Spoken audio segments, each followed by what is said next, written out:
नमस्कार। देखिए, आज के इस वीडियो में हम जीडीपी, जीएनपी, एनडीपी, एनएनपी और राष्ट्रीय आय के बारे में हम विस्तार से समझेंगे कि ये सब क्या है। और वीडियो के लास्ट में हम प्रीवियस ईयर क्वेश्चन का टेस्ट भी लगाएंगे जो कि बहुत ज़्यादा इम्पोर्टेंट है। तो वीडियो को आप ध्यान से देखिएगा। तो चलिए अब वीडियो को शुरू करते हैं। तो आइए हम सबसे पहले जीडीपी को समझते हैं। देखिए, जीडीपी का पूरा नाम होता है ग्रॉस डोमेस्टिक प्रोडक्ट्स, सकल घरेलू उत्पाद। ये इसका पूरा नाम है। ठीक है। देखिए, एक वर्ष में एक निश्चित सीमा के अंदर उत्पादित समस्त वस्तु एवं सेवाओं के मूल्य को जीडीपी कहते हैं। देखिए, कोई भी वस्तु जब उत्पादन किया जाता है तो उसको बेचा जाता है तो उससे पैसा मिलता है, यानी उसको बेचकर पैसा कमाया जाता है।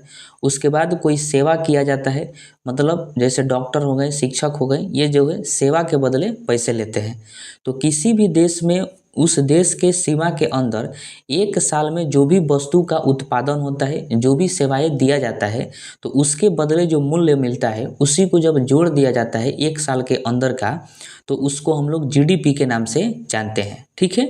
देश के सीमा के बाहर उत्पादित वस्तु एवं सेवाओं को जीडीपी में शामिल नहीं किया जाता है। जो देश के बाहर उत्पादित हुआ है उसको जीडीपी में शामिल नहीं करते हैं। जैसे आप एक उदाहरण से समझ सकते हैं कि ये जो भारत का नक्शा है, इस भारत के अंदर देखिए कि टाटा कंपनी जो है, टाटा कंपनी कहाँ की है, तो भारत की है। तो टाटा कंपनी जो है वो एक साल में मान लीजिए कि 1,000 रुपया कमाया। ये उदाहरण के तौर पर है ताकि आपको अच्छे से समझ में आए। तो टाटा कंपनी देश के अंदर यानी भारत में 1,000 रुपया कमाया। ठीक है। वही हुंडा कंपनी जो है, ये जापान की है हुंडा कंपनी, और यह भारत में जो है 500 रुपया कमाया है। उसी प्रकार देखिए कि डॉक्टर हैं, भारतीय डॉक्टर हैं, वो 400 रुपया भारत के अंदर कमाए हैं, मतलब भारत के सीमा के अंदर। ठीक है। तो ये तीनों जो है भारत के सीमा के अंदर कमाए हैं एक साल में, तो इनके पैसा को जीडीपी में जोड़ा जाएगा। तो इस प्रकार अगर टोटल को जोड़ देते हैं तो 1900 रुपया आता है। तो हम कह सकते हैं कि भारत की जो जीडीपी है वो 1900 रुपया है। ठीक है। लेकिन वही देखिए कि एक भारतीय है जिसका नाम है रवि। क्या नाम है उसका? रवि है, और ये भारतीय है। लेकिन वह जो है विदेश में कमा रहा है। कहाँ पर कमा रहा है? विदेश में। मान लीजिए कोई भी देश में कमा रहा हो लेकिन भारत से अलग है, जो कि भारत का है रवि लेकिन विदेशों में कमा रहा है, और वह एक साल में 1300 रुपया कमाया। तो क्या इसके पैसा को जीडीपी में शामिल किया जाएगा? नहीं किया जाएगा, क्योंकि देश के सीमा के बाहर जो भी कमाया जाता है, चाहे वो भारतीय के द्वारा ही कमाया गया हो, तो उसको जो है जीडीपी में शामिल नहीं किया जाएगा। जैसे रवि जो है वो विदेश में कमा रहा है तो 1300 रुपया एक साल में कमाया, तो इस 1300 रुपया को भारत के जीडीपी में शामिल नहीं किया जाएगा। ठीक है। तो देश के सीमा के अंदर जो भी कमाई होती है वस्तु के उत्पादन से या फिर किसी सेवा के माध्यम से, चाहे वो कोई भी कमाया हो, विदेशी कंपनी ही क्यों नहीं कमाई हो, तो उसके पैसा को जो है जीडीपी में शामिल किया जाता है। ठीक है। तो ये जीडीपी का मतलब होता है। अब आइए हम जीएनपी को समझते हैं। जीएनपी का पूरा नाम होता है ग्रॉस नेशनल प्रोडक्ट, यानी सकल राष्ट्रीय उत्पाद। अब ये क्या है? तो देखिए, इसमें जो है भारत के व्यक्तियों द्वारा कमाए गए पैसा को जोड़ा जाता है, क्यों ना वह पैसा विदेशों में कमाया गया हो। जीएनपी उसको कहा जाएगा कि केवल और केवल जो भारत के लोग हैं या फिर भारत की जो कंपनी है वह एक साल में कहीं भी रह के कमाती है, उसके पैसा को जब जोड़ते हैं तो उसको जीएनपी कहा जाता है। इसमें जो है विदेशी कंपनी का या फिर विदेशी व्यक्ति का पैसा नहीं जोड़ा जाता है, केवल और केवल भारतीयों के पैसा को ही जोड़ा जाता है। चाहे वो भारत की कंपनी हो, चाहे वो भारत के लोग हो, वो पूरे विश्व में कहीं भी जाकर कमाए हो, तो उनके पैसा को जब जोड़ दिया जाता है केवल और केवल भारतीयों के पैसा को या फिर भारत के कंपनियों के पैसा को, तब उसको जो है जीएनपी कहा जाता है। ठीक है। फिर एक बार वही उदाहरण से हम समझते हैं। जैसे देखिए कि भारत के अंदर जो है टाटा कंपनी है, टाटा कंपनी जो है भारतीय है, और ये एक साल में 1,000 रुपया कमाई है। उसके बाद भारत के ही डॉक्टर हैं सब, वो एक साल में 400 रुपया कमाए हैं। ये उदाहरण के तौर पर हम लोग लिए हैं, छोटा छोटा पैसा, ताकि आपको अच्छे से समझ में आए। ठीक है। और एक रवि है, रवि जो है कि भारतीय है लेकिन वह जो है विदेश में कमा रहा है, और वह एक साल में 1300 रुपया कमाया है। ठीक है।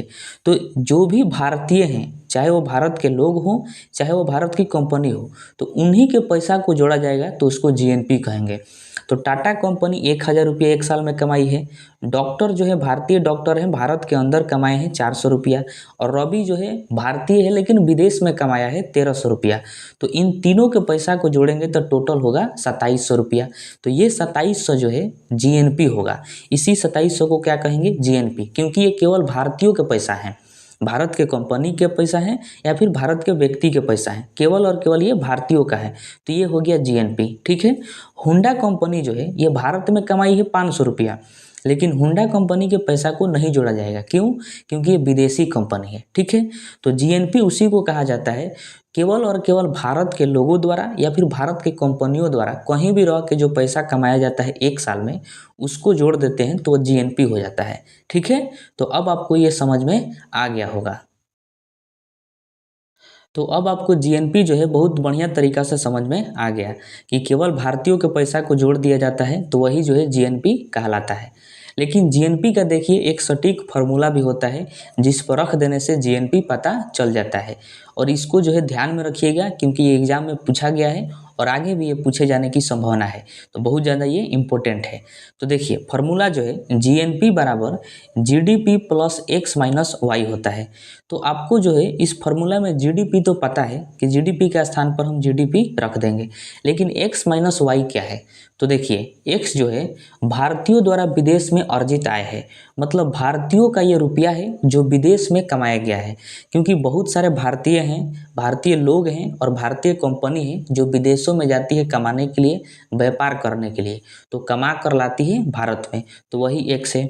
और वाई जो है विदेशियों द्वारा भारत में अर्जित आय है, मतलब बहुत सारे विदेशी भी, यानी विदेशी कंपनी हो चाहे विदेशी लोग हो, वो भी भारत में आते हैं कमाने के लिए और भारत से कमाकर अपने देश में पैसा ले जाते हैं, तो वही जो है वाई है। और ये दोनों को जो है माइनस कर दिया है क्योंकि भारत से कितना कमा कर वो ले गए और लोग, भारत के लोग कितना कमा कर लेकर आए, दोनों को माइनस करके जीडीपी में क्या किया जाता है, जोड़ दिया जाता है, तो जीएनपी हमें पता चल जाता है। तो आइए इसी उदाहरण को हम इस फार्मूला में पुट करते हैं। तो देखिए जीएनपी बराबर हो जाएगा जीडीपी। देखिए जीडीपी कितना निकाले थे हम लोग, 1900 रुपया। तो जीडीपी के स्थान पर हम लोग रख दिए 1900 रुपया, प्लस है तो प्लस। उसके बाद एक्स, एक्स क्या है कि भारतीयों द्वारा विदेश में अर्जित आय, मतलब वैसे भारतीय जो विदेश में जाकर कमा रहे हैं, तो विदेश में कमा कर कहाँ भेजेंगे, भारत में भेजेंगे। तो रवि जो था वो भारतीय था लेकिन विदेश में जाके कमाया था, तो वो एक साल में कितना कमाया था, 1300 रुपया। तो यही एक्स हो गया, तो एक्स के स्थान पर रखेंगे 1300 रुपया। और वाई जो है विदेशियों द्वारा भारत में अर्जित आय, मतलब वैसे विदेशी जो भारत में आकर कमा के लेके गए हैं। जैसे होंडा कंपनी थी, वो जापानी कंपनी है होंडा, लेकिन भारत में आके कमाई है एक साल में 500 रुपया, तो वाई के स्थान पर रखेंगे 500। ठीक है। अब 1300 में से 500 घटाएंगे, कितना आएगा, 800। और 1900 में 800 को जोड़ देंगे तो कितना निकल जाएगा, 2700। यानी हमारा जीएनपी कितना आ गया, 2700। और हम लोग ऐसे करके जोड़े थे केवल भारतीयों के पैसा को, तब भी हमारा कितना आया था, 2700। तो ये जो है फार्मूला से हम निकाल भी सकते हैं और ऐसे भी करके निकाला जा सकता है कि जो भी भारतीयों के द्वारा जो कमाया गया है, चाहे वो विदेश में हो चाहे भारत में हो, वही जीएनपी कहलाता है। तो ये फार्मूला भी आपको ध्यान में रखना है। ठीक है। अब देखिए आपको जो है कुछ इम्पोर्टेंट पॉइंट्स आपको ध्यान में रखना है जो आपके एग्जाम में पूछा जाता है। जैसे यदि x बराबर y हो, अभी आपको पता चला है कि x क्या है, तो यह भारतीयों का रुपया है जो विदेश में कमाया गया है, और y क्या है, यह विदेशी का रुपया है जो भारत में कमाया गया है। तो कह रही ये जो है जब दोनों बराबर हो जाता है तो उसको संतुलित अर्थव्यवस्था कहते हैं। मतलब भारतीय जो है विदेश में जाकर 1000 रुपया कमा कर लेकर आए भारत में, और विदेशी आए भारत में और यहाँ से 1000 कमा के लेकर चल गए, तो दोनों जो है बराबर हो गया, दोनों क्या हो गए, बराबर, तो उसको कहेंगे संतुलित अर्थव्यवस्था। तो इसको ध्यान में रखिएगा। ठीक है। दूसरा कंडीशन है कि x बड़ा हो जाए y से, x क्या हो जाए, बड़ा हो जाए y से, तो उसको कहा जाता है लाभ। यानी भारतीय जो है वो विदेश से ज़्यादा रुपया कमा कर लेकर चलाएं, लेकिन विदेशी भारत से जो है कम पैसा लेकर जाएं, तो उसको कहेंगे उस स्थिति को कि हमें लाभ हुआ है। मान लीजिए कि भारतीय विदेश में गए और 1000 रुपया कमा कर लेकर चलाए भारत में, और विदेशी जब भारत में आए तो वो 500 ही रुपया कमा पाए, तो ज़्यादा कौन कमाया, हम लोग कमाए, भारतीय। तो एक्स बड़ा हो जाएगा जब वाई से, तो कहेंगे कि हम लोगों को लाभ हुआ है। ठीक है। तीसरा कंडीशन क्या कहता है कि यदि x छोटा हो जाए y से, मतलब भारतीय जो है विदेश में जाकर 1,000 रुपया कमाए और विदेशी आए भारत में यहाँ से 2,000 कमा के लेकर चल गए, तो हम कहेंगे कि जो है y बड़ा हो गया x से। तो इस स्थिति में कहेंगे हानि, क्योंकि वो हम लोगों से ज़्यादा कमा कर लेकर चल गए, तो इस स्थिति को क्या कहेंगे कि हानि हो गया है। ठीक है। और लास्ट कंडीशन है कि x बराबर और y बराबर दोनों बराबर जो है 0 हो जाए, मतलब ना भारतीय विदेश से कमा कर कुछ लाएं, मतलब 0 रुपया लाएं, और विदेशी भी भारत से जो है 0 रुपया ले जाए, मतलब कुछ नहीं कमाए। तो इस स्थिति को कहेंगे बंद अर्थव्यवस्था। अब यह स्थिति कब होगा, जब हम मतलब भारतीय किसी देश में हम कमाने के लिए न जाए, ना ही हमारा कोई कंपनी जाए और ना ही कोई विदेशी भारत में आए कमाने के लिए, सब अपना अपना कमाए। तो इस स्थिति को क्या कहा जाएगा, बंद अर्थव्यवस्था, कि कोई भी दूसरे देश में कमाने के लिए नहीं जा रहा है। तो x बराबर y बराबर 0 हो जाएगा, तो हम कहेंगे उसको बंद अर्थव्यवस्था। ठीक है। तो इन चारों कंडीशन को ध्यान में रखिएगा, इससे आपसे प्रश्न पूछेगा। अब आइए हम समझते हैं NNP क्या है और NDP क्या है। तो देखिए NNP का जो पूरा नाम है वह है नेट नेशनल प्रोडक्ट, यानी शुद्ध राष्ट्रीय उत्पाद। देखिए NNP जो है, जब हम GNP में से डिप्रेसिएशन को घटा देते हैं, डिप्रेसिएशन यानी मूल्यह्रास, जिसको शॉर्ट में D कहा जाता है, तो जब हम GNP में से मूल्यह्रास को घटा देते हैं तो हमें NNP प्राप्त होता है। अब बात आती है कि मूल्यह्रास यानी डिप्रेसिएशन है क्या। तो देखिए किसी भी वस्तु के मूल्य में समय के साथ जब कमी हो जाता है तो उसी को जो है मूल्यह्रास कहा जाता है, यानी डिप्रेसिएशन कहा जाता है। जैसे अगर मान लीजिए कि आप जो है एक बाइक खरीदें 1,00,000 रुपया का, कोई आप बाइक खरीद लिए 1,00,000 रुपया का, तो अगर आप उसको 5 साल के बाद बेचिएगा तो क्या वो 1,00,000 में ही बेचाएगा, 1,00,000 में नहीं बेचाएगा, क्योंकि जैसे ही 5 साल बीतेगा तो वह गाड़ी जो है आपकी पुरान हो जाएगा, तो पुरान होने से उसका दाम घट जाएगा। तो समय के साथ जो है किसी वस्तु का मूल्य घट जाता है, तो जो मूल्य घटा उसी को जो है मूल्यह्रास कहेंगे। जैसे आप 1,00,000 में खरीदें और 5 साल के बाद आपको जो है वो 30,000 में बेचना पड़ जाएगा, तो इसका मतलब हुआ कि आपको 70,000 रुपया का लॉस हुआ। तो वही 70,000 जो लॉस हुआ उसी को कहेंगे मूल्यह्रास। ठीक है।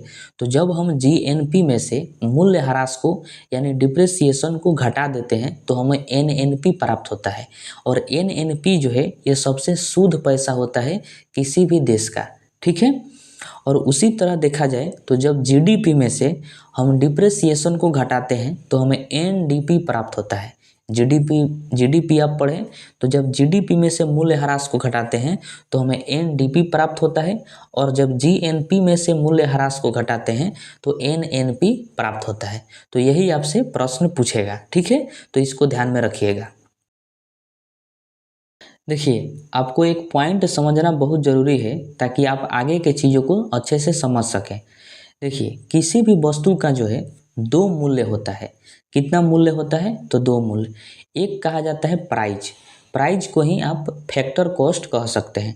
आप प्राइज कहिए चाहे फैक्टर कॉस्ट कहिए, दोनों बात जो है एक ही है। और दूसरा मूल्य होता है MRP। MRP का पूरा नाम होता है मैक्सिमम रिटेल प्राइस। ठीक है। तो ये किसी भी वस्तु का 2 मूल्य होता है। अब समझिए कि दोनों क्या है। तो देखिए कोई भी वस्तु बनती है तो उसको बनने में जो है खर्च लगता है, तो जितना खर्च लगता है उसी को फैक्टर कॉस्ट कहते हैं। ठीक है। और उसके बाद उस वस्तु को जितना में बेचा जाता है उसको जो है MRP कहा जाता है। इसीलिए कहा जाता है कि किसी भी वस्तु का 2 मूल्य होता है। जैसे आप इस उदाहरण से इसको समझ सकते हैं। मान लीजिए एक पानी का बोतल है, तो बोतल को बनाकर और उसमें पानी भरकर उसका टोटल खर्चा आया 10 रुपया, तो उस 10 रुपया को हम लोग कहेंगे फैक्टर कॉस्ट। ठीक है। कहेंगे कि इस बोतल का फैक्टर कॉस्ट कितना है, तो 10 रुपया। इसका मतलब हुआ कि बोतल को बनाकर बोतल में पानी भरकर टोटल पैकिंग करके इसका खर्चा आया 10 रुपया। अब बताइए क्या उस बोतल को मार्केट में 10 रुपया में ही बेच दिया जाएगा, नहीं बेच सकते, क्योंकि उसको बनाने में खर्च लगा है 10 रुपया और 10 रुपया में ही बेच देंगे तो जो कंपनी का मालिक है उसको फ़ायदा क्या होगा, सरकार को टैक्स कहाँ से दिया जाएगा, परिवहन का खर्चा कहाँ से आएगा। इसलिए जो है जितना में बना रहता है उतना में किसी वस्तु को नहीं बेचा जाता है, उसको फैक्टर कॉस्ट कहा जाता है। उस पर जो है फैक्टर कॉस्ट में टैक्स जोड़ दिया जाता है। परिवहन का खर्चा जोड़ दिया जाता है, जो मालिक है कंपनी का उसका उसमें फ़ायदा जुड़ा रहता है, और उसके बाद जो मूल्य होता है उसी को एमआरपी कहा जाता है। जैसे इस बोतल का फैक्टर कॉस्ट है 10 रुपया, सरकार का इसमें टैक्स जोड़ दिया गया, मालिक का मुनाफा जोड़ दिया गया, और परिवहन का खर्चा जोड़ के इस बोतल का दाम कर दिया गया 20 रुपया। तो ये 20 रुपया जो है एमआरपी हो गया। क्या हो गया? एमआरपी। अब ये बोतल जो है 20 रुपया में जब बेचाएगा तब सरकार को टैक्स दिया जाएगा, मालिक का फायदा होगा, यानी कंपनी का जो मालिक है उसको फायदा होगा, और परिवहन का खर्चा निकलेगा। ठीक है, तो इसी तरह जो है किसी भी वस्तु का दो मूल्य होता है, इसको ध्यान में रखिएगा। अब देखिए, जितना में वस्तु बेचा जाता है वही एमआरपी है, तो एमआरपी को ही अंतिम मूल्य कहा जाता है। क्या कहा जाता है? अंतिम मूल्य। ठीक है, तो जीडीपी में हमेशा अंतिम मूल्य को जोड़ा जाता है, इस बात को आप ध्यान में रखिएगा। अब देखिए, आपको एक बात जो है पहले से पता होगा कि किसी भी वस्तु को अगर सरकार महंगा करना चाहती है तो उस पर जो है टैक्स जोड़ देती है, अगर उसको सस्ता करना चाहती है तो उस पर सब्सिडी देती है। जैसे पहले गैस सिलेंडर जो था पहले सस्ता था, क्योंकि सरकार उस पर सब्सिडी दे रही थी, इस वजह से वो क्या था? सस्ता था। तो उसी से रिलेटेड जो है जीडीपी का फॉर्मूला है, इसको ज़रा समझिए। लिखा है जीडीपी और छोटी चूंकि लिखा है एमपी। एमपी का मतलब मार्केट प्राइस, मार्केट में जो प्राइस है यानी उसी को एमआरपी कहते हैं। तो जीडीपी जो है मार्केट प्राइस पर निकाला जाता है, तो इसके बराबर हो जाएगा जीडीपी एफसी। छोटे चूंकि लिखा है एफसी, एफसी का मतलब फैक्टर कॉस्ट।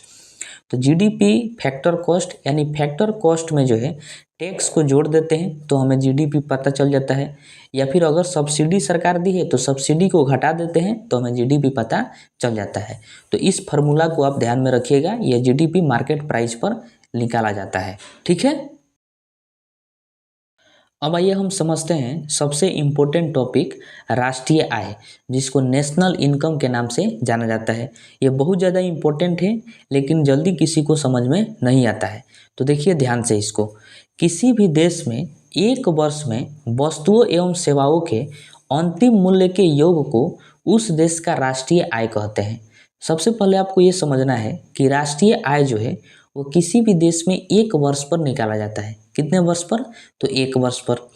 तो किसी भी देश में एक वर्ष में जितनी भी वस्तुओं का उत्पादन हुआ है उसके अंतिम मूल्य को, और जितनी उस देश में सेवाएं दी गई है एक वर्ष में उसके अंतिम मूल्य को जब जोड़ दिया जाता है तो वही जो है राष्ट्रीय आय कहलाता है। वही क्या कहलाता है? तो राष्ट्रीय आय कहलाता है। और अभी आपको पता चला है कि अंतिम मूल्य क्या है। जैसे मान लीजिए कि कोई पानी का बोतल है, वो उसको बनाने में 10 रुपया खर्चा लगा, और उस पर जो है टैक्स जोड़कर, फायदा जोड़कर उसका दाम कर दिया गया 20 रुपया। तो अब वह बोतल जो है 20 रुपया में बेचा जाएगा, तो वही 20 रुपया जो है अंतिम मूल्य हो गया। क्या हो गया? अंतिम मूल्य।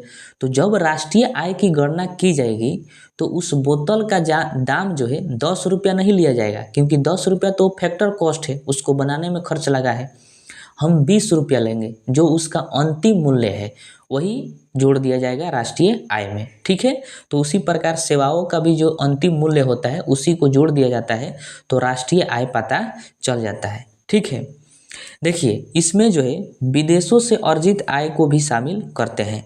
जो भी भारतीयों द्वारा विदेश में पैसा कमाया गया है वो कहाँ पर भेजा जाएगा? भारत में ही भेजा जाएगा। मान लीजिए कोई व्यक्ति है गया विदेश कमाने के लिए, तो वो कमा कर अपने घर भेजेगा, और उसका घर कहाँ है? भारत में है, तो उसके पैसा को भी राष्ट्रीय आय में शामिल किया जाता है। ठीक है, देखिए घरेलू सेवा का मतलब कपड़ा धोना, खाना बनाना तथा अन्य कार्य करना जो है ये घरेलू सेवा के अंतर्गत आ जाएगा। तो घरेलू सेवा को राष्ट्रीय आय से बाहर रखा जाता है। जैसे में मान लीजिए कि हमारी जो माँ है वो घर में प्रतिदिन कार्य करती है, खाना बनाती है, कपड़ा धोती है, चाहे घर का अन्य कार्य करती है, तो क्या उसके बदले वो सेवा देती है हम लोगों को? तो क्या उसके बदले हम लोग उनको पैसा देते हैं? नहीं देते हैं। लेकिन अगर उन्हीं के स्थान पर कोई नौकरानी रखा जाए, कोई नौकर रखा जाए, तो उसको जो है सैलरी देना पड़ जाएगा। हर महीना मान लीजिए आप कितना भी दें, 10,000 रुपये मान लीजिए हर महीना उसको देना पड़ जाएगा। तो अगर आप उसको सोचते हैं, विचारते हैं कि माँ जो कार्य करती है, तो अगर दूसरा कहीं कार्य करे तो उसको जो है प्रत्येक महीना 10,000 रुपये मिलेगा। यहाँ पर अपने घर पर कार्य करती है तो इसका मतलब है कि वो प्रत्येक महीना 10-10 हज़ार रुपया कार्य कमा रही है। तो इसका मतलब ये नहीं होगा कि उसको भी राष्ट्रीय आय में शामिल कर दिया जाए कि हर प्रत्येक महीने 10,000 रुपया कमाएगी उसके हिसाब से इसको भी राष्ट्रीय आय में शामिल किया जाए, ऐसा नहीं होता है। मतलब घरेलू कार्य जो भी होगा उसको राष्ट्रीय आय में शामिल नहीं करते हैं, ठीक है। उसके बाद इसमें है कि हस्तांतरण भुगतान, जैसे में पेंशन हो गया, वजीफा हो गया और भत्ता हो गया, इन सबको भी राष्ट्रीय आय में शामिल नहीं किया जाता है। जैसे किसी व्यक्ति को पेंशन दिया जाता है तो उसको जो है ऐसा ही फ्री में सरकार पेंशन देती है, क्योंकि वो पहले रिटायर हो गए हैं, कोई किसी सरकारी नौकरी में थे और वो रिटायर हो गए तो उनको पेंशन मिलता है सरकार के द्वारा। तो जब उनको सरकार पेंशन देती है तो वह किसी वस्तु के उत्पादन के बदले नहीं देती है और ना ही किसी सेवा के बदले देती है, ऐसा ही पेंशन दे देती है, इसलिए उसको राष्ट्रीय आय में शामिल नहीं किया जाता है। इसको ध्यान में रखिएगा, ठीक है। राष्ट्रीय आय जो है एनएनपी पर निकाला जाता है, वेरी वेरी इंपॉर्टेंट है। राष्ट्रीय आय किस पर निकाला जाता है, तो एनएनपी पर निकाला जाता है, नेट नेशनल प्रोडक्ट पर, जो देश का सबसे शुद्ध पैसा होता है उस पर, ठीक है। राष्ट्रीय आय का फॉर्मूला क्या होता है, तो एनएनपी माइनस अप्रत्यक्ष कर। जब हम एनएनपी में से अप्रत्यक्ष कर यानी टैक्स को घटा देते हैं तो हमें राष्ट्रीय आय पता चल जाता है, ठीक है। एनएनपी जो है यह देश का सबसे शुद्ध पैसा होता है, लेकिन इसमें सरकार द्वारा लगाया गया टैक्स भी शामिल होता है एनएनपी में, जो अप्रत्यक्ष कहलाता है। उसी को क्या कहते हैं, अप्रत्यक्ष कर, जो वस्तुओं पर लगा रहता है। इसलिए एनएनपी में से अप्रत्यक्ष कर को घटा देते हैं, क्योंकि कर एक ऐसा पैसा है जो बिना किसी चीज़ के उत्पादन के ही मिल जाता है। मतलब मान लीजिए किसी वस्तु पर कर लगा है, जैसे बोतल है, मान लीजिए 10 रुपया का बना हुआ बोतल है और उसको 20 रुपये में बेचा गया, तो उस पर मान लीजिए 5 रुपया टैक्स लगाया गया है। तो 5 रुपये जो टैक्स लगा है वो ऐसे ही लगा दिया गया है सरकार के द्वारा, वो उत्पादन के बदले नहीं लगा है, ना ही किसी सेवा के बदले लगा है, ऐसे ही लगा दिया गया है। इसलिए एनएनपी में से अप्रत्यक्ष कर को क्या करते हैं, घटा देते हैं, तो हमें राष्ट्रीय आय पता चल जाता है, ठीक है। अब आइए हम समझते हैं कि हमारे देश में राष्ट्रीय आय की गणना कौन करता है। तो देखिए, एक है एनएसओ, क्या है, एनएसओ यानी नेशनल स्टैटिस्टिकल ऑफिस, राष्ट्रीय सांख्यिकी कार्यालय, यही जो है राष्ट्रीय आय की गणना वर्तमान में करता है। तो देखिए, हमारे देश में राष्ट्रीय आय की गणना एनएसओ करता है। कौन करता है, एनएसओ। इसके पहले सीएसओ करता था, वेरी वेरी इंपॉर्टेंट है। एनएसओ के पहले पूछेगा कि राष्ट्रीय आय की गणना कौन करता था, तो सीएसओ करता था। देखिए, 2019 में सीएसओ और एनएसएसओ इन दोनों का जो है विलय कर दिया गया। किसका किसका विलय हुआ 2019 में, तो सीएसओ का और एनएसएसओ का, इन दोनों का विलय करके एक नया संस्था बनाया गया जिसका नाम पड़ा एनएसओ। क्या पड़ा, एनएसओ की स्थापना किया गया। तो आपसे प्रश्न पूछेगा कि एनएसओ की स्थापना कब हुआ था, तो 2019 में। किनके विलय पर हुआ, तो सीएसओ और एनएसओ के विलय पर, ठीक है। और तब से लेकर आज तक जो है एनएसओ ही राष्ट्रीय आय की गणना करता है भारत में। तो वेरी वेरी इंपॉर्टेंट है, ये सभी पॉइंट आपको ध्यान में रखना है। भारत में राष्ट्रीय आय के आंकड़े जो है वित्तीय वर्ष 1 अप्रैल से 31 मार्च पर आधारित होता है।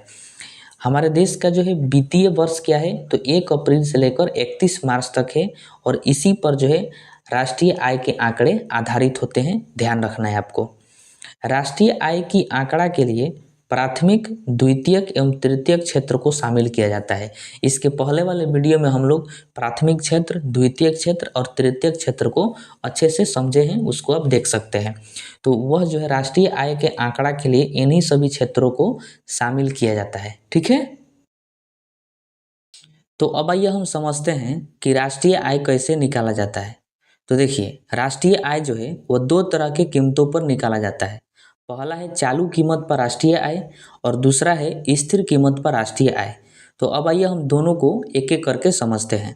तो सबसे पहले हम देखते हैं चालू कीमत पर राष्ट्रीय आय कैसे निकाला जाता है। तो देखिए, जब राष्ट्रीय आय को वर्तमान बाजार मूल्यों पर मापा जाता है तो उसे चालू कीमत पर राष्ट्रीय आय कहते हैं। देखिए, वर्तमान बाजार मूल्यों पर मतलब वर्तमान में बाजार में किसी वस्तु का क्या मूल्य है, उसको जब हम जोड़ते हैं तो उसको चालू कीमत पर राष्ट्रीय आय कहते हैं, ठीक है।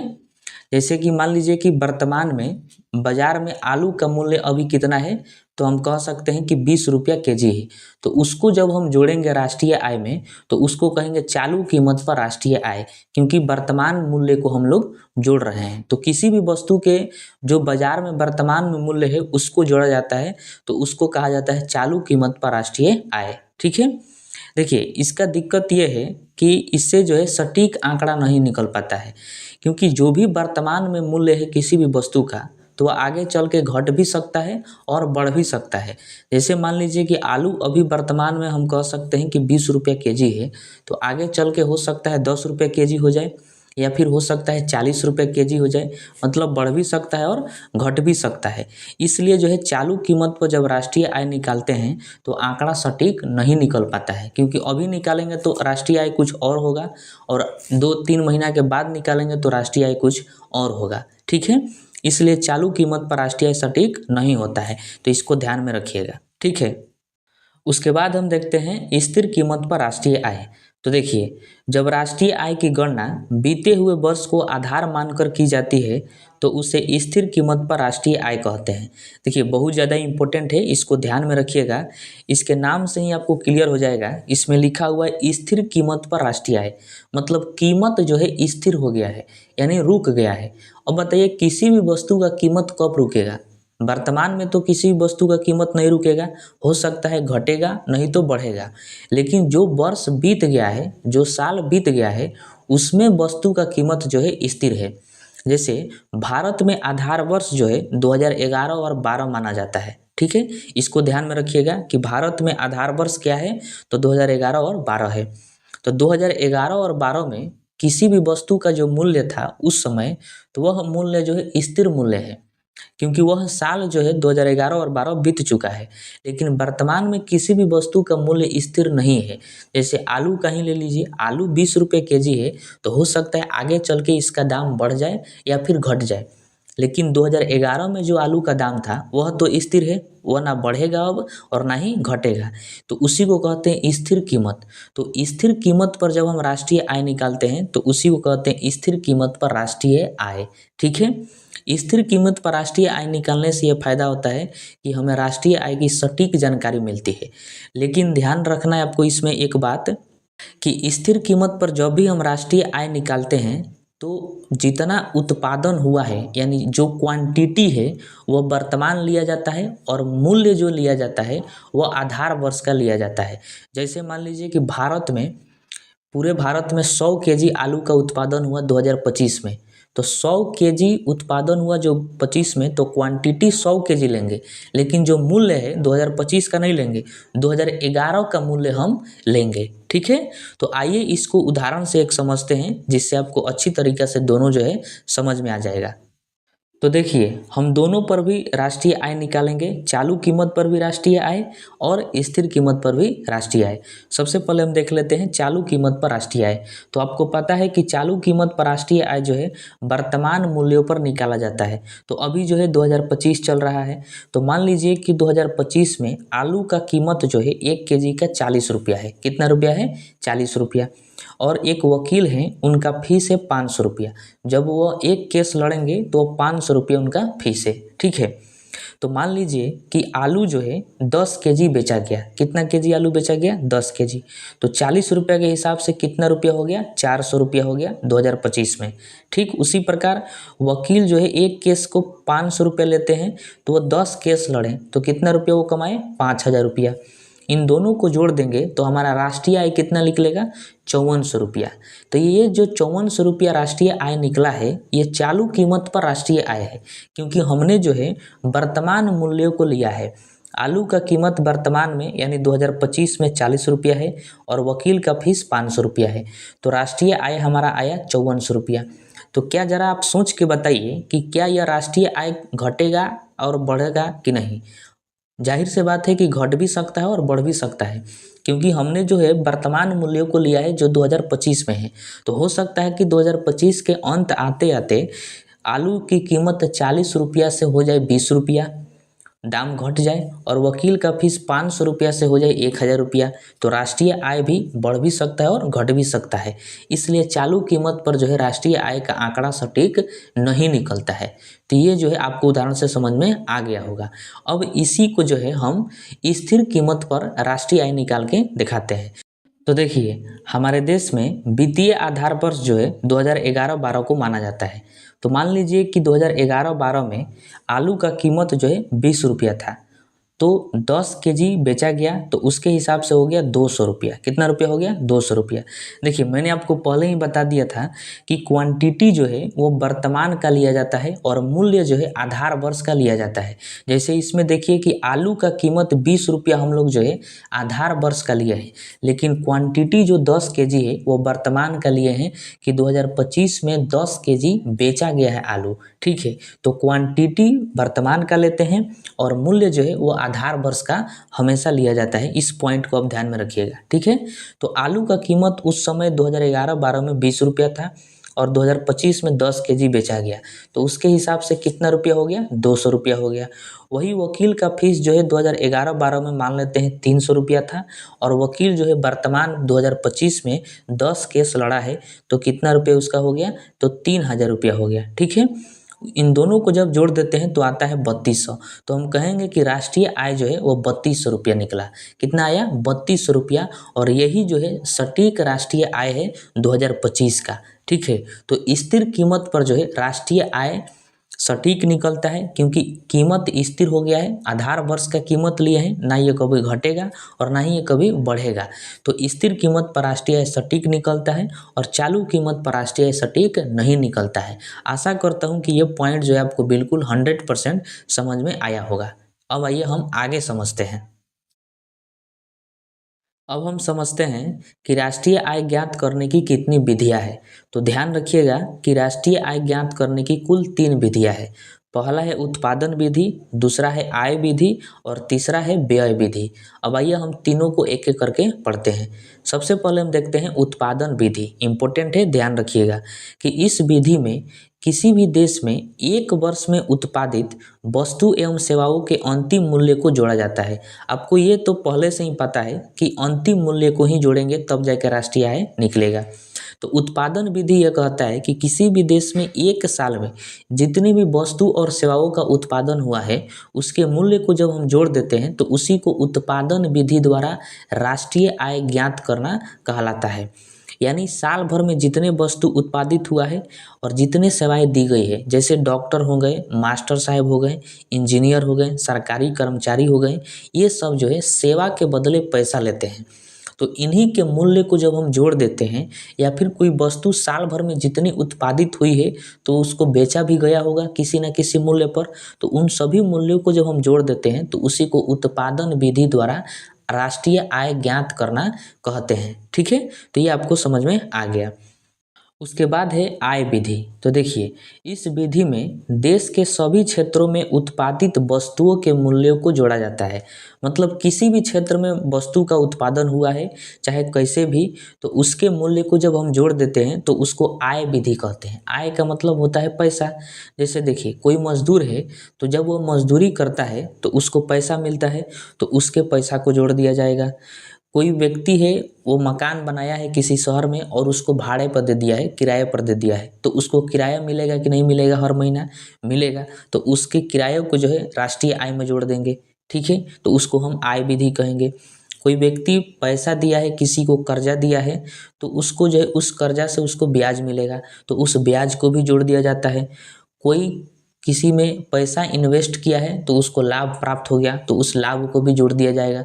मतलब किसी भी क्षेत्र से अगर पैसा आ रहा है, किसी भी क्षेत्र में वस्तु का उत्पादन हुआ है, तो उसके मूल्य को जब हम जोड़ देते हैं तो उसी को आय विधि के नाम से जाना जाता है। ठीक है, तो किसी भी क्षेत्र का हो उसके मूल्य को जब हम जोड़ते हैं तो उसको जो है आय विधि के नाम से जानते हैं। इसको आप ध्यान में रखिएगा।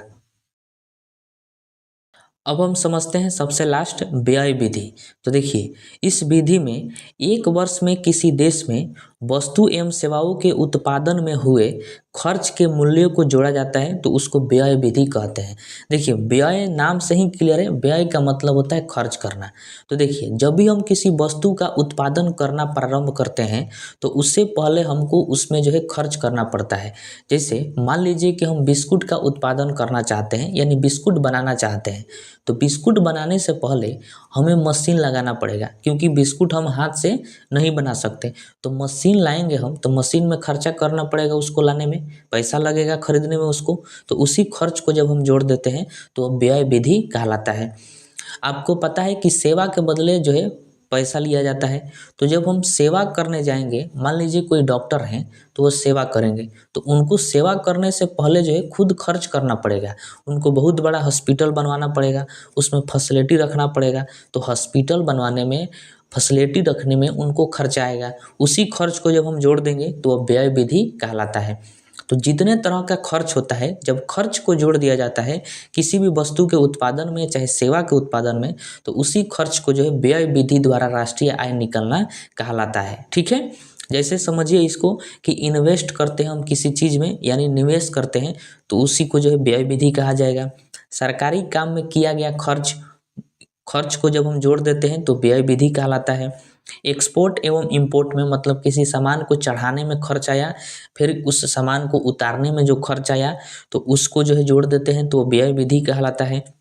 उपभोग में किया गया खर्च, उपभोग में जो भी खर्च होता है वह क्या हो जाएगा, व्यय विधि कहलाएगा। तो किसी तरह का जो खर्च करते हैं वही व्यय विधि द्वारा राष्ट्रीय आय निकालना कहलाता है। ठीक है, अब आइए हम समझते हैं प्रति व्यक्ति आय। ये बहुत ज़्यादा इम्पोर्टेंट टॉपिक है, इससे कई बार एग्जाम में प्रश्न पूछा गया है, तो इसको ध्यान से आप समझिएगा। तो देखिए प्रति व्यक्ति आय क्या है, सबसे पहले इसको समझते हैं। तो प्रति व्यक्ति आय का अभिप्राय है यानी मतलब है कि किसी देश में एक व्यक्ति की एक वर्ष में प्राप्त होने वाली आय से है। मतलब किसी भी देश में एक व्यक्ति को एक साल में कितना आय मिलता है, मतलब कितना पैसा वो कमा लेता है, उसी को कहा जाता है प्रति व्यक्ति आय। ठीक है, प्रति व्यक्ति आय निकालने का एक बहुत ही सटीक फार्मूला है, वास्तविक राष्ट्रीय आय। मतलब राष्ट्रीय आय में जब हम जनसंख्या से भाग दे देते हैं तो प्रति व्यक्ति आय निकल जाता है। तो इस फार्मूला को आप ध्यान में रखिएगा। और प्रति व्यक्ति आय का मतलब हुआ कि किसी भी देश में एक वर्ष में एक व्यक्ति कितना रुपया कमाता है वही उसका प्रति व्यक्ति आय हो जाएगा। ठीक है, तो इस फार्मूला को आप ध्यान में रखिएगा। देखिए यह देश के नागरिकों की समृद्धि को दर्शाने वाला एक महत्वपूर्ण सूचक है। समृद्धि का मतलब सुख शांति, क्योंकि पैसा रहेगा तो किसी के पास सुख शांति ज़्यादा रहेगा। तो ये समृद्धि को दिखाता है किसी भी देश में नागरिकों की। वर्तमान में प्रति व्यक्ति आय जो है भारत में 2,28,000 रुपया है। कितना है, 2,28,000 रुपया। वेरी वेरी इंपॉर्टेंट है, आपको ध्यान में रखना है। मतलब हुआ कि भारत का जो प्रत्येक व्यक्ति है वह एक साल में 2,28,000 रुपया ही कमा पाता है। ठीक है, तो ये प्रश्न जो है आपसे पूछेगा कि भारत में प्रति व्यक्ति आय वर्तमान में कितना है, तो 2,28,000 रुपया है। ठीक है, सबसे अधिक प्रति व्यक्ति आय जो है किस देश में है, तो अमेरिका में है, 71 लाख रुपया। मतलब अमेरिका में एक व्यक्ति जो है एक साल में 71 लाख रुपया कमाता है, वही भारत में एक व्यक्ति एक साल में 2,28,000 रुपया ही कमा पाता है। तो इसको आप ध्यान में रखिएगा। देखिए भारत में सबसे पहले प्रति व्यक्ति आय की गणना 1968 ईस्वी में दादा भाई नौरोजी ने किया था। वेरी वेरी इंपॉर्टेंट प्रश्न है और ये एग्जाम में पूछा भी गया है कि भारत में सबसे पहले प्रति व्यक्ति आय की गणना किसने किया था, तो दादा भाई नौरोजी ने किया था 1968 ईस्वी में। उस समय भारत का प्रति व्यक्ति आय जो है 20 रुपया था। कितना रुपया था, तो 20 रुपया आंका गया था। मतलब 1968 में एक व्यक्ति भारत में एक साल में 20 रुपया कमाता था, क्योंकि उस समय 20 रुपये का जो है बहुत बड़ा वैल्यू था। आज के डेट में 2 लाख, तो उस समय जो है 20 रुपये का उतना ही वैल्यू था। और यह बात हमें कहाँ से पता चला है, तो दादा भाई नौरोजी का ही एक पुस्तक है poverty and British in India. इसी पुस्तक में इन्होंने लिखा है कि 1968 में 20 रुपया प्रति व्यक्ति आया था भारत में। ठीक है, तो इन सभी बातों को आप ध्यान में रखिएगा। अब आइए हम आय को समझते हैं, यानी इनकम को। इनकम यानी आय का मतलब होता है पैसा। क्या होता है? पैसा।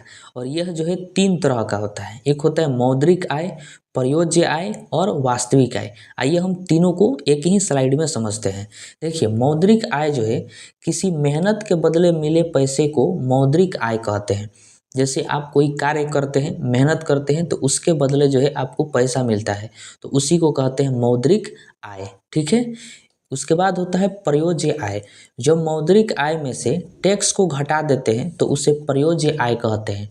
मतलब आपको जो पैसा मिलता है, जो महीना में एक बार सैलरी मिलता है, उस सैलरी में से जब आप सरकार के टैक्स को हटा देते हैं तो जो बच जाता है उसको कहा जाता है प्रयोज्य आय। ठीक है। उसके बाद है वास्तविक आय। प्रयोज्य आय में से जब खर्च और कर्जा को घटा देते हैं तो बचे हुए आय को वास्तविक आय कहते हैं। मतलब जो आपके पास प्रयोज्य आय है, टैक्स देने के बाद जो आय है, उसमें से जब आप अपना खर्चा और जो भी आप कर्ज लिए हैं उसको जो है घटा देते हैं, यानी सब हटा देते हैं, तो उसके बाद जो आपके पास पैसा बचता है उसी को रियल मनी यानी वास्तविक आय के नाम से जाना जाता है। अब आइए इन तीनों को जो है हम एक उदाहरण से समझते हैं ताकि आपको अच्छे से समझ में आ जाएगा। मान लीजिए आप मेहनत किए, यानी कहीं पर काम किए, तो आपको 1 लाख रुपया सैलरी मिला। कितना लाख रुपया मिला? 1 लाख रुपया आपको सैलरी एक महीना पर मिल गया। तो यह जो है आपका मौद्रिक आय है। मेहनत के बदले आपको मिला है, तो मेहनत के बदले जो मिलता है वो क्या होता है? मौद्रिक आय। तो आपका 1 लाख रुपया हो गया मौद्रिक आय। ठीक है। और इसमें आप जो है 30,000 रुपया टैक्स के रूप में दे दिए। मतलब सरकार को आप कितना टैक्स दिए? 30,000। तो आपको मिला है 1,30,000 आप टैक्स में दे दिए। तब आपके पास कितना बचा? तो 70,000 रुपया बचा। तो ये जो 70,000 रुपया बचा है यही है प्रयोज्य आय। टैक्स देने के बाद जो आपके पास बचता है उसको प्रयोज्य आय कहते हैं। तो ये 70,000 हो गया प्रयोज्य आय। ठीक है। अब आप जो है इन्हीं 70,000 में से अपना खर्चा निकाल लेंगे, जो भी कर्ज लिए हैं उस कर्ज को निकाल देंगे। तो मान लीजिए कि आपका कर्जा और खर्च ये मिलाकर 40,000 रुपया होता है। तो 40,000 जो है आप 70,000 में से 40,000 माइनस कर दिए, क्योंकि ये कर्जा में खर्च में चला गया 40,000, तो 70,000 था उसमें से 40,000 चला गया। अब आपके पास कितना बचा? 30,000। तो ये 30,000 जो है वास्तविक आय हुआ। यही आपका रियल मनी हुआ जो आपके पास रहने वाला है। ठीक है। तो आशा करते हैं कि आपको ये सभी जो है समझ में आ गया होगा। उसके बाद देखिए कि एक होता है काला धन। बहुत ही चर्चित रहता है ये काला धन। तो देखिए ये क्या है कि जब आप मौद्रिक आय में टैक्स नहीं देते हैं, मतलब जो आप कमाते हैं और आपको जो है टैक्स देने लायक आप हैं, अगर आप टैक्स नहीं देते हैं तो वह जो पैसा बचता है आपके पास उसी को काला धन के नाम से जाना जाता है। तो काला धन कोई ब्लैक मनी, ये काला होता नहीं है। जब आप किसी अपने पैसे में से टैक्स नहीं देते हैं, जबकि आप टैक्स देने के लिए एलिजिबल हैं, फिर भी आप टैक्स नहीं देते हैं, तो उसी धन को काला धन के नाम से जाना जाता है। ठीक है। अब आइए हम इम्पोर्टेंट क्वेश्चन आंसर को देखते हैं, जो कि बहुत ज़्यादा इम्पोर्टेंट है और प्रीवियस ईयर एग्जाम में पूछा गया है और इसके आगे भी पूछे जाने की संभावना है।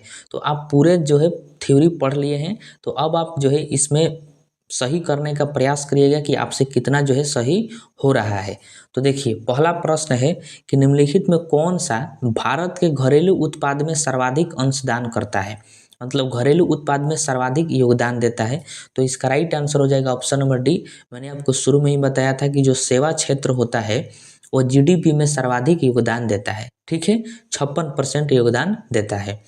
उसके बाद दूसरा प्रश्न है कि भारत में राष्ट्रीय आय का प्राकलन किया जाता है। मतलब किसके द्वारा राष्ट्रीय आय का आंकड़ा जो है प्रस्तुत किया जाता है? तो इसका राइट आंसर हो जाएगा ऑप्शन नंबर बी, राष्ट्रीय सांख्यिकी कार्यालय यानी एनएसओ के द्वारा जो है राष्ट्रीय आय की गणना की जाती है। उसके बाद है कि भारत में हिंदू समृद्धि दर निम्नलिखित में से किससे संबंधित है? तो इसका राइट आंसर हो जाएगा ऑप्शन नंबर डी, राष्ट्रीय आय से। देखिए राष्ट्रीय आय से जो है हिंदू समृद्धि दर संबंधित है।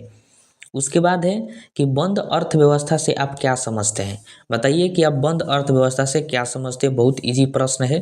तो इसका राइट आंसर होगा ऑप्शन नंबर बी, आयात निर्यात जो है बंद। आयात निर्यात बंद हो जाए तो उसी को बंद अर्थव्यवस्था के नाम से जाना जाता है, यानी x बराबर y बराबर 0 हो जाता है। ठीक है, मैंने आपको बताया था। उसके बाद है कि भारत की अर्थव्यवस्था कैसी है, बताना है कि भारत की अर्थव्यवस्था जो है वो कैसी है। तो इसका राइट आंसर हो जाएगा ऑप्शन नंबर सी, विकासशील। मतलब भारतीय अर्थव्यवस्था जो है अभी विकास की प्रगति पर है, विकास के रास्ता पर है। ठीक है। नेक्स्ट प्रश्न है कि भारत में राष्ट्रीय आय की गणना होती है, मतलब राष्ट्रीय आय की गणना कौन करता है। तो अभी आपको बताया गया कि राष्ट्रीय सांख्यिकी कार्यालय द्वारा जो है भारत में राष्ट्रीय आय की गणना की जाती है। अगला प्रश्न है कि भारत की राष्ट्रीय आय का प्रथम मापन किया गया, मतलब किनके द्वारा किया गया था। तो मैंने आपको अभी बताया कि दादा भाई नौरोजी द्वारा जो है 1968 ईस्वी में राष्ट्रीय आय यानी प्रति व्यक्ति आय की गणना की गई थी। तो इसका right answer option number B हो जाएगा। उसके बाद नेक्स्ट प्रश्न है, इसका आंसर आप बताइए कि किसी देश की आर्थिक वृद्धि की सर्वाधिक उपयुक्त माप है। आर्थिक वृद्धि का मतलब होता है पैसा, उसकी वृद्धि का सर्वाधिक उपयुक्त माप कौन सा है, तो प्रति व्यक्ति आय है। तो इसका right answer option number D हो जाएगा। किसी भी देश की अगर आर्थिक वृद्धि का उपयुक्त माप चाहिए तो उसका प्रति व्यक्ति आय देख लेंगे तो हम बता सकते हैं कि किसी भी देश में आर्थिक वृद्धि कैसी है, किसी भी व्यक्ति का। ठीक है। उसके बाद प्रश्न है कि गांधीवादी अर्थव्यवस्था किस पर आधारित है। तो ध्यान रखना है कि न्यास पर, किस पर है, तो न्यास पर। इसका right answer option number B हो जाएगा। उसके बाद सबसे लास्ट प्रश्न है इस वीडियो का कि भारत में जनसंख्या अस्थायित्व का लक्ष्य किस वर्ष तक निर्धारित किया गया है। मतलब जनसंख्या अस्थायित्व मतलब जनसंख्या को स्थिर कर देना है। जितनी तेजी से भारत की जनसंख्या बढ़ रही है उस गति को जो है धीमा कर देना है। तो ये किस वर्ष तक लक्ष्य रखा गया है, तो वर्ष 2070 तक। कहाँ तक, वर्ष 2070 तक। तो इसको ध्यान में रखिएगा। ठीक है।